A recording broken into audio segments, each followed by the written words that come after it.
those are the words I long to hear.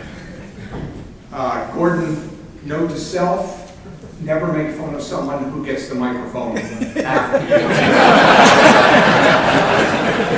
I did want to note that you mentioned that your column can still be found in New York Sunday News. I'm assuming that's bracketed ad infinitum ad nauseum.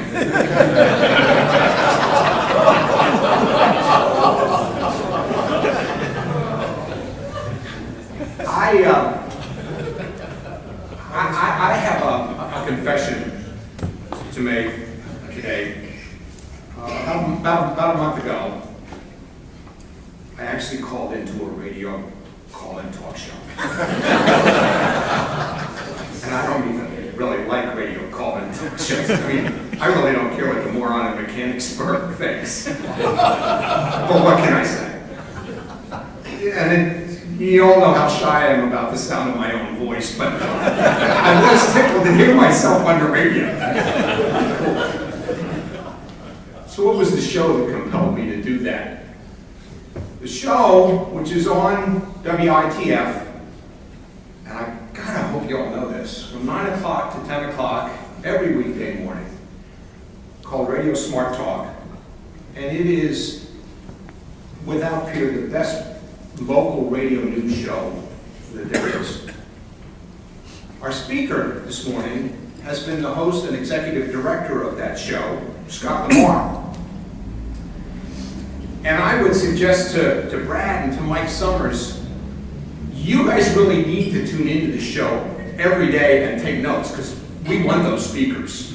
He really gets an amazing array of very, very interesting speakers to be on Radio Smart Talk. And in fact, Scott told me just now, he gets like 100 emails a day of people who would like to be on the show, which speaks very well of the show, and it speaks very well of Scott, as well it should. It's an excellent show, and Scott is one of the best moderators and hosts that I've ever heard on, whether it's a late night TV talk show or whatever. He does an amazing job of somehow making the speakers feel comfortable, making the listener engaged, and yet seeming to get to the heart of the subject every day that he's on there.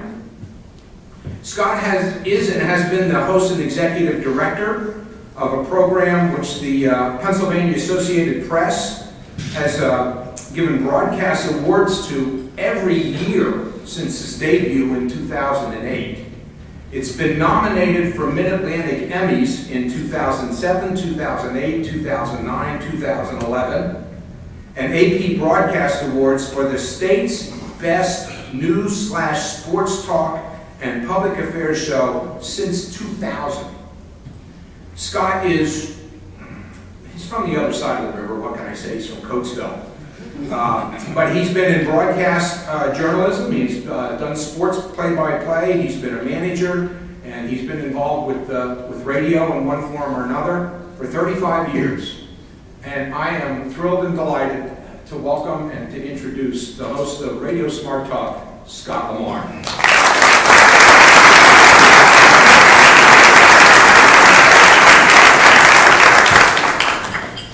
All right, now I'm a little curious. What was the topic and what was your question? Do you remember what it was? No. No, actually, I do. It was the Christmas show with the woman. Donna Desport. Yeah, I called in about something my mother had written. What was it? Well, it was, my mother had, I do remember, my mother had put together a cookbook for all of her children. I remember. And I hadn't really used it, and in the middle she wrote this biography that was just amazing. And Chef Desport, we do that before Thanksgiving, before Christmas, before the major holidays. Donna Desport is a local chef, and she comes on the program, and she's great to have on the air. She knows so much about cooking and presentation. She's told me over and over, presentation is key. But I remember your phone call because she said to me on the air and afterwards that she thought that would be a perfect Christmas gift for people in their families to give a relative, a family member a cookbook and include a biography or family history in there. So I do remember your phone call. But that moron from Mechanicsburg, that it reminds me of someone locally who called Perry County scumbags and got in trouble for it too. But I want to thank you very much for the invitation. I almost didn't get here. I left the station very early, and I probably would have gotten here about 20 after 11, something like that. I'm driving down George Street, and I see the train going by, and I'm thinking, okay, this will take a second. Well, the train went by, stopped about 25 yards from the gates, and the gates didn't go up. So I was stuck there, me and about 30 other cars, for about 15 minutes. And I'm thinking, okay, what are we going to do here? Is anyone going to drive through the gates? Because you can see the train's not moving. A police officer drove through the gates but didn't stop. So, I'm wondering what's going on, how I'm going to get here. Well, finally I just turned around and came through back streets, came down Philadelphia Street. When I finally got here, I saw the train moving. So apparently, and I have to steal this. Someone mentioned to me that this was York's version of Chris Christie, and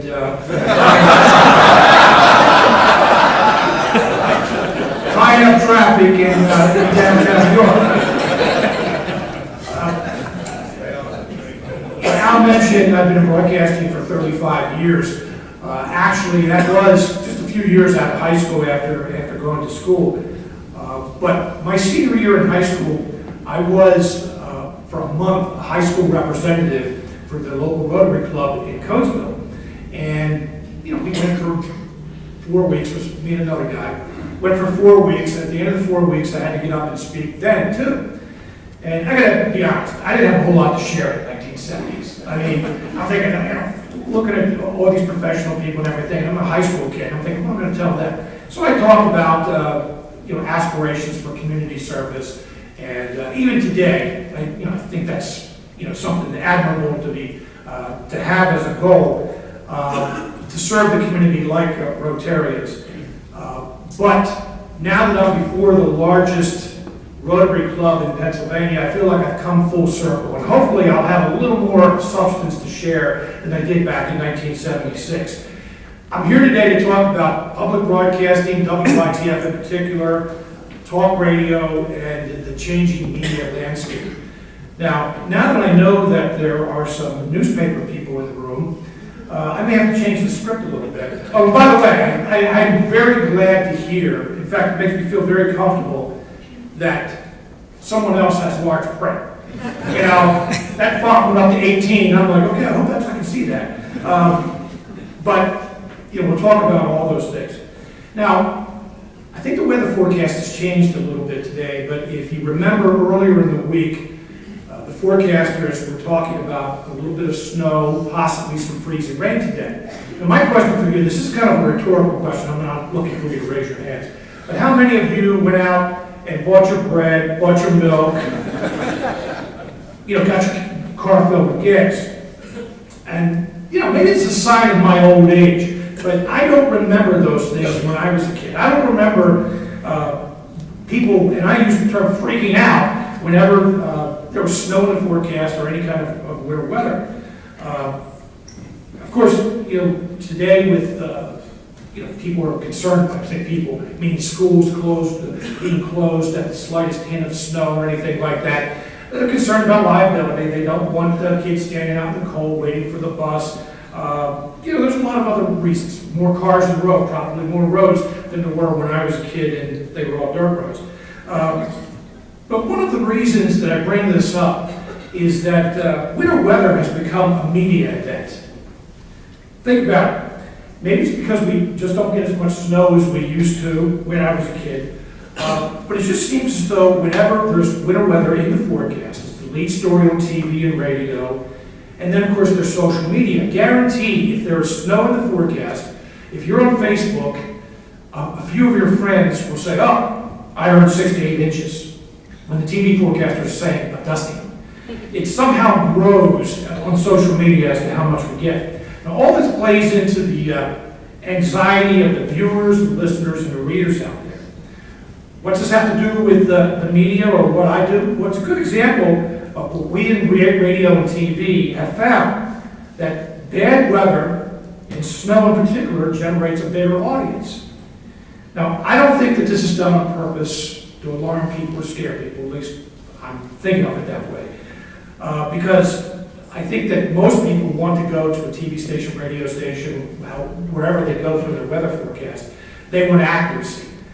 Because if not, they find that the forecast isn't accurate over a period of time, they go somewhere else. So everyone wants accuracy. But we do know that everyone is impacted by the weather. So everyone out there is curious, wants to know what the weather is going to be. But it's a small example of how media has changed over the last 20 years or so.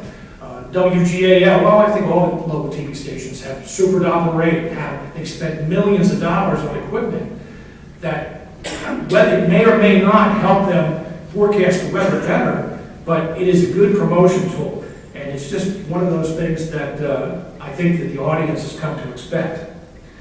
Now, let me provide a quick bio. Al mentioned my background. I want to talk a little bit about my time at WITF. I do host WITF's daily talk show, Smart Talk. I've worked at WITF for almost 23 years now. I started as a news anchor on WITF's Radio Pennsylvania Network. Not a lot of people know this, but WITF is diverse. We have several for-profit divisions. One is Radio Pennsylvania. It's the ABC, CBS, NBC of Pennsylvania commercial radio stations. At one time, the network had 75 affiliates across the state, a listening audience of 1.6 million people a week. I moved into management radio PA as director of affiliate relations and programming. What that allowed me to do, as affiliate relations director, I'd be recruiting new network stations all the time, but it also gave me the opportunity to travel Pennsylvania. As far as Erie, I was in every county, I'm sure.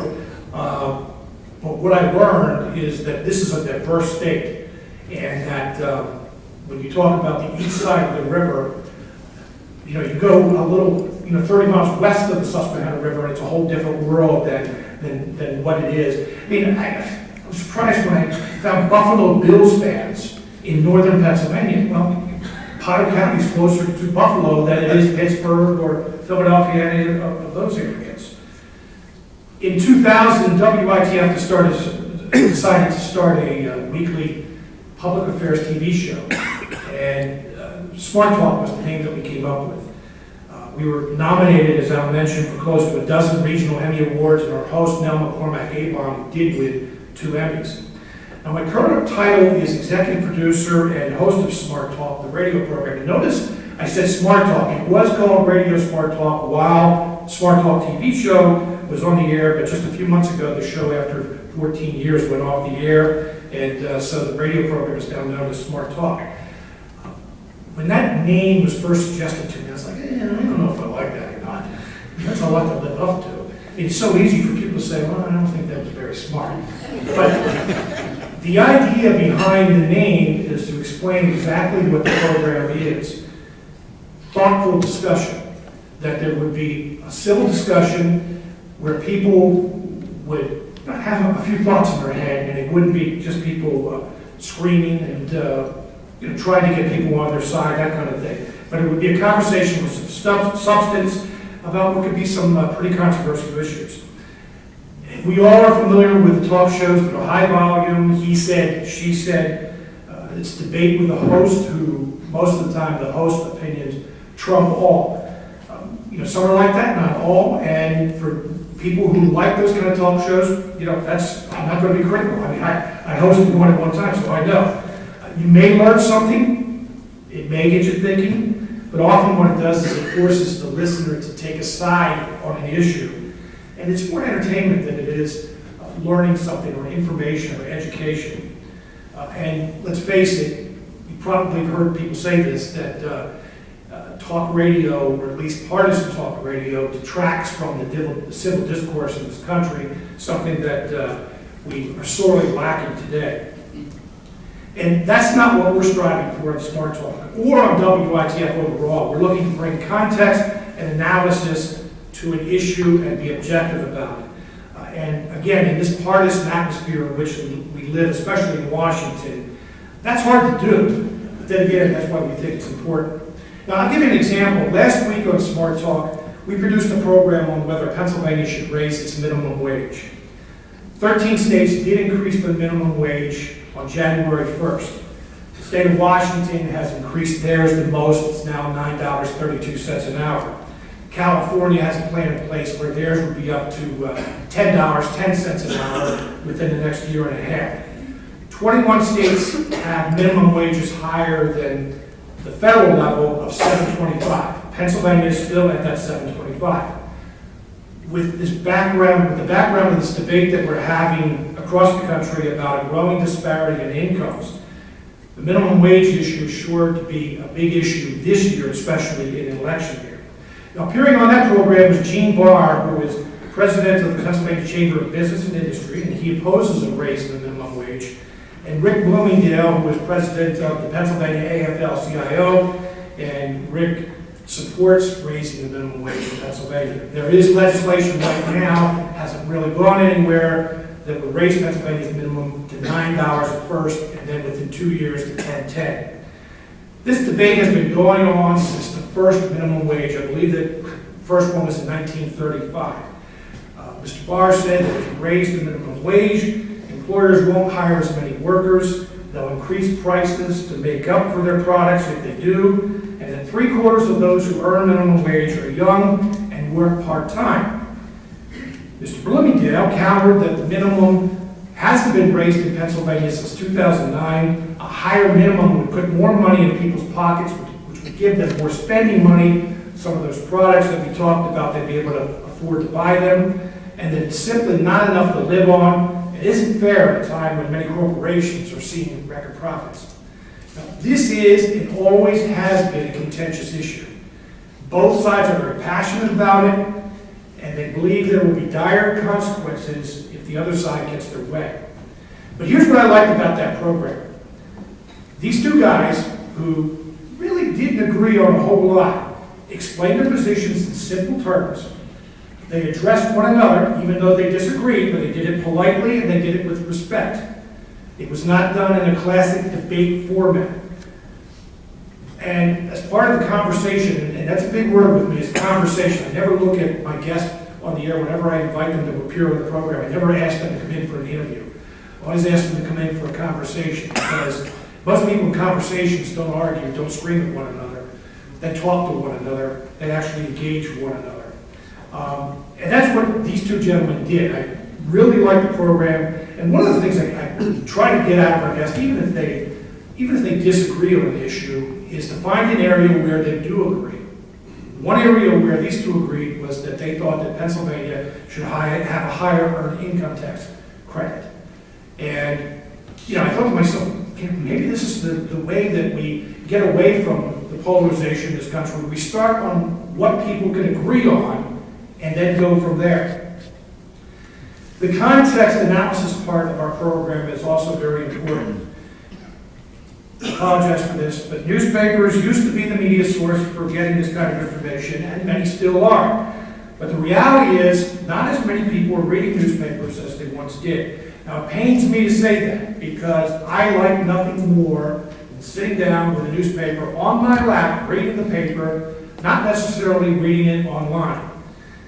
The TV newscasts are usually a half hour. Of course, there are 5 of them, but half hour length, but at most, a story is getting 2 or 2.5 minutes of time, really not a lot of time for an in-depth story. And TV counts so much on video, what the audience sees. That's why on the TV, you see so many crime and fire stories, because it makes for a good video. Maybe a lot of people don't realize it, but in this country, the crime rate has actually gone down for the past 20 years. I mean, a whole lot in the last 20 years.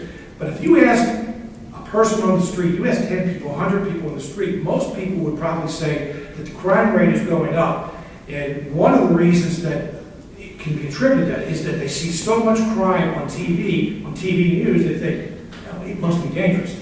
I watched one of our local TV stations last night. First 5 stories were about shootings and murders locally here in central Pennsylvania. Time constraints also keep TV news from providing real context too. I saw a TV news story a while back about a group of residents fighting a Walmart coming to their area. Now, residents were upset. You've probably seen these TV stories where they were upset because Walmart was coming in to bring more traffic, more congestion, and it would lead to small businesses nearby being hurt. Many assume that's what happens when a Walmart does come to an area, but the report on TV just covered the meeting and all these people screaming about how upset they were. What was missing was that context of, does that really happen? Maybe the reporter could have checked with a similar sized city or other places where a Walmart has come into town and found out whether there's more traffic, whether there's more congestion, whether small businesses are impacted or not. But instead what we got was there were a lot of angry people screaming. Again, makes good video. Not that we haven't handled stories like that, because we have. But we try to do our homework and try to find out whether the claims being made has some substance and are factual.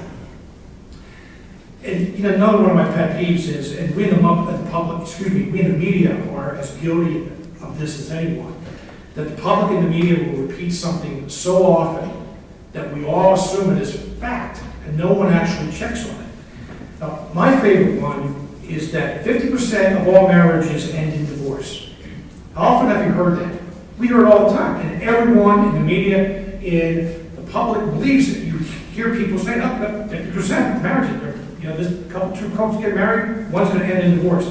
Always wondered about that stat because, now this is just from my observation, but not nearly 50% of my friends or acquaintances or family members have been through a divorce. So it got me to thinking, 50% of marriages since when? What's the starting line for this 50%? In what year did this trend of 50% of all marriages start? If you count the couples who've been married 5 years, obviously the figure wouldn't be as high. So does that mean 50% is an average of couples married for 20 years, or those married 5? Is the 50% number of, if 100 couples were married, 50 of them would get divorced? So we had a guest on Smart Talk who had written about assumptions, statistics, and I asked her about that statistic. She had time to do a little research on it, and again, she had the same kind of questions I did. Okay, where are we going to start with this? How long do we go? She went back 30 years and found that the figure was not over, but close to 40% that actually ended in divorces, and I think that was just in Pennsylvania. So when you hear that stat, ask yourself sometimes in statistics like it, okay, where are they getting that figure, and do we know that to be true? One of the questions I'm asked most often is about the topics that we have on our shows. And I'll be honest with you, I'm thinking about it constantly, because my boss has described it as that beast of a daily talk show of being live every day, of having to have people there to talk to every day. And you want to make sure that you have good people to talk to, interesting guests. So I'm constantly thinking about it. But there are a few questions I ask myself. Is our audience impacted by the issue that we're focusing on this program?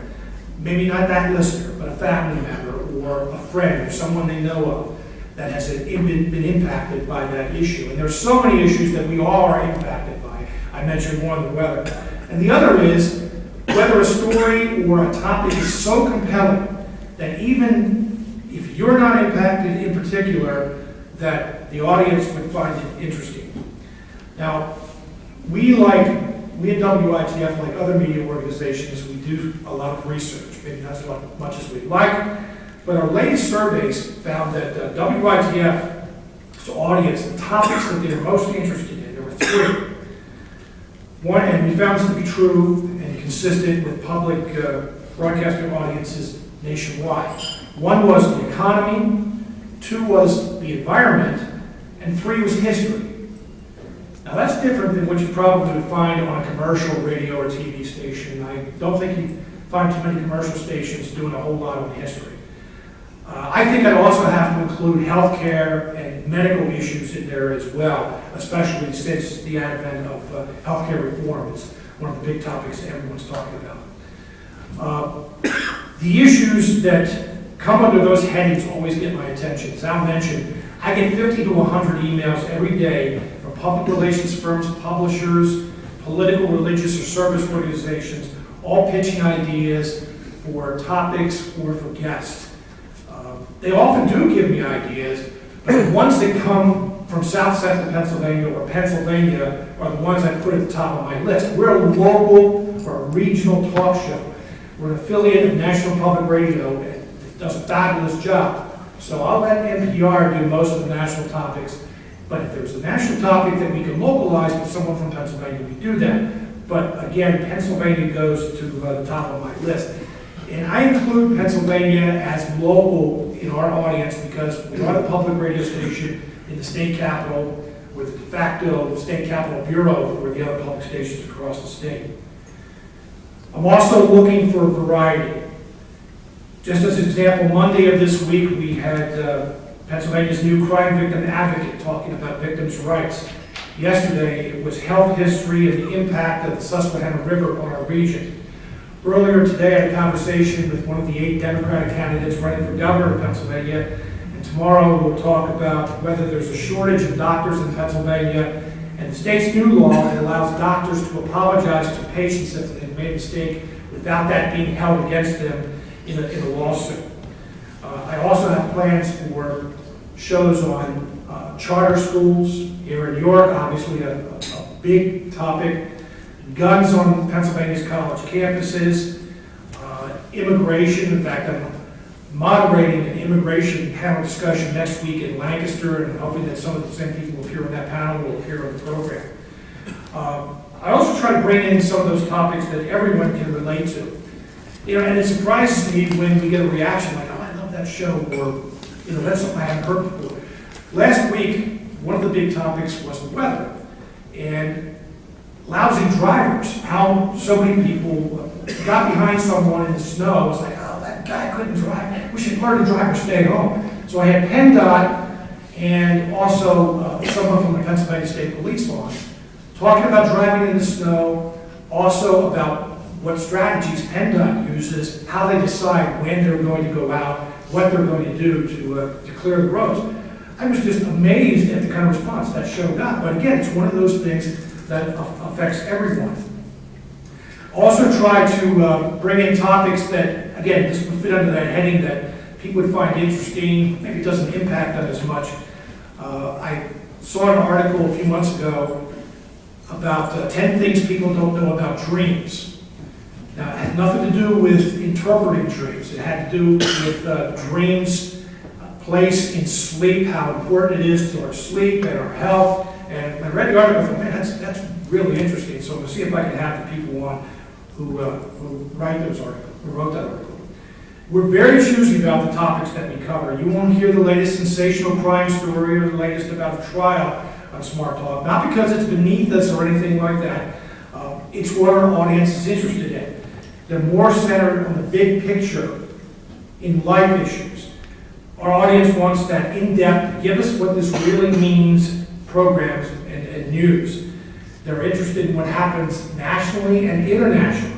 And we don't produce very many shows, as I mentioned earlier, that focus on national or international issues unless we have someone from here in Pennsylvania who can address it in a meaningful way. The show is live, so people can call in. So it's a good opportunity, one of the few opportunities they have to be able to call in and comment or ask a question about a national or international issue. And here's an example. The Chris Christie thing, I found this interesting. Last week when the story broke about Chris Christie and the traffic jam on the George Washington Bridge that some of the aides, and we'll see if the governor had anything to do with it, shut down the lanes for the George Washington Bridge for political reasons.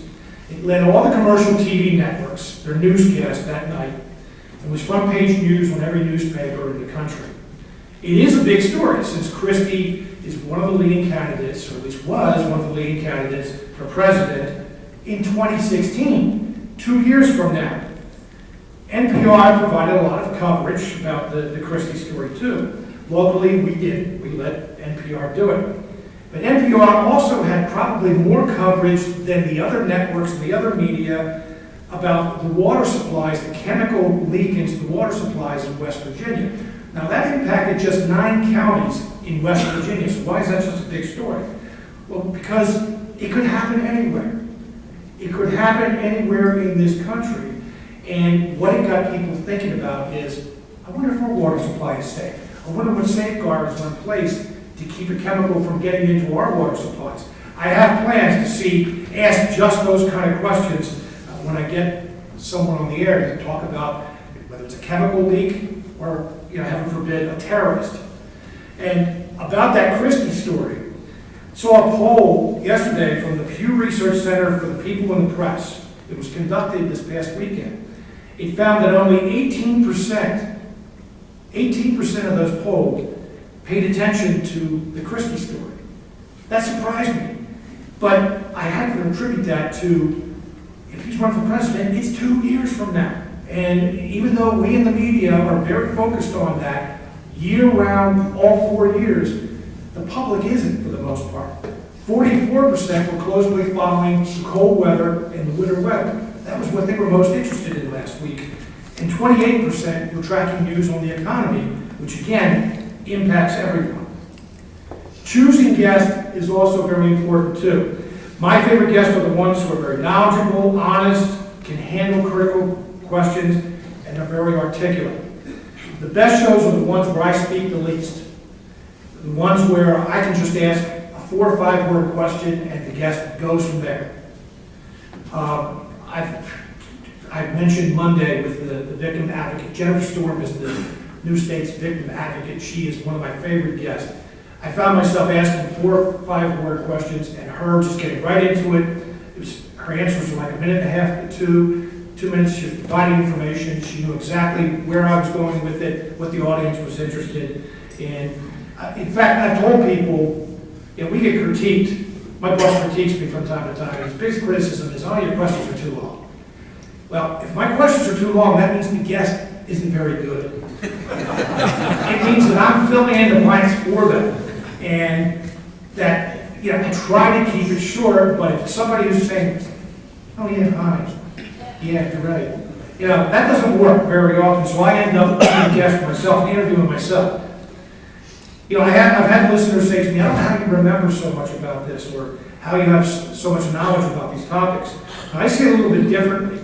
I think I have a little knowledge about a lot of topics. I read constantly, 5 or 6 newspapers a day. Most of the time it is online. I pick up stories from Facebook and Twitter all the time. Of course, it depends on who you follow there. And I also research a lot, especially the day before a show. I want to know what I'm talking about, and I don't want a guest providing information that I don't know. I was caught this morning. I don't know how I would have known this, but one of the candidates for governor said that one of his platforms, I'll tell you, it's John Hanger's Democrat running for governor, and he said that there were more people, he wants to create jobs in the sustainable energy industry, that people manufacturing, getting involved more in sustainable energy, that there already are more people working in it. Backtrack just a little bit. I said to him, people have been saying that for the past 6 years, that this is an economy that we haven't tapped yet. This is an industry that could grow. But it hasn't happened. I'm not saying it won't, but so far it hasn't happened. And I mentioned that to you, and he disagreed with me. He said there already are more people employed in the solar energy industry than are employed in all the coal industry.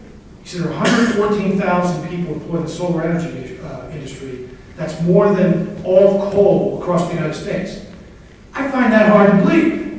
And I kind of said that to him, but unfortunately I didn't have that right in front of me, so I couldn't challenge him on it too much.